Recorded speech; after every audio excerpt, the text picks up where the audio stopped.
Everybody's talking about a slew of new battleground state polls out in the last 24 hours. A lot of numbers being discussed, but maybe the most important ones come from the great state of New Hampshire. We've talked here about Donald Trump's very narrow path to victory. And there's a new Monmouth University poll of the Granite State that suggests a pretty big barrier to Trump getting to 270 electoral votes. That Granite State survey shows Clinton up 9 points over Trump, 47 to 38% there. If Clinton can keep that margin in New Hampshire, Trump's chances of winning the White House get a lot lower. Here's how we break it down now. Give Trump a loss in Pennsylvania, where polls show he is still down outside the margin of error. That means his path to victory starts where all his path starts, with Florida, Ohio, and North Carolina. Most public polls, though, show Trump leading or close enough to be able to say he can win in those three. Again, North Carolina, Florida, and Ohio. Say he wins those and keeps all the states that Mitt Romney won 4 years ago. That gets Trump to 253 electoral votes. But from there, things get tough. He needs to win Nevada, where a poll yesterday from Fox shows he is up by 5 points, and Iowa, where polls have showed him with anything from a small edge to a larger edge. Give Trump those two states as well. That gets him to 265. That's where Trump may be hitting a wall, even giving him all those battleground states. One way to get to 270 would be to win New Hampshire's 4 electoral votes and the 1 congressional district in Maine. That would get him to exactly 270. But again, Clinton's doing well in New Hampshire right now, according to most recent public polls, including the new one. So what state are people talking about today? Wisconsin. That's where the Marquette University survey, which is considered one of the best in the state, could be another way for Trump to get over the top. That poll has Clinton up only 3 points in the Badger State amongst likely voters.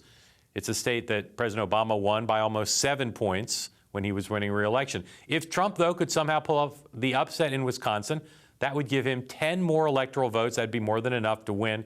Making those other assumptions, it would give him 275 electoral votes, and he'd be the next president of the United States. So, John, is that Wisconsin scenario a legit one?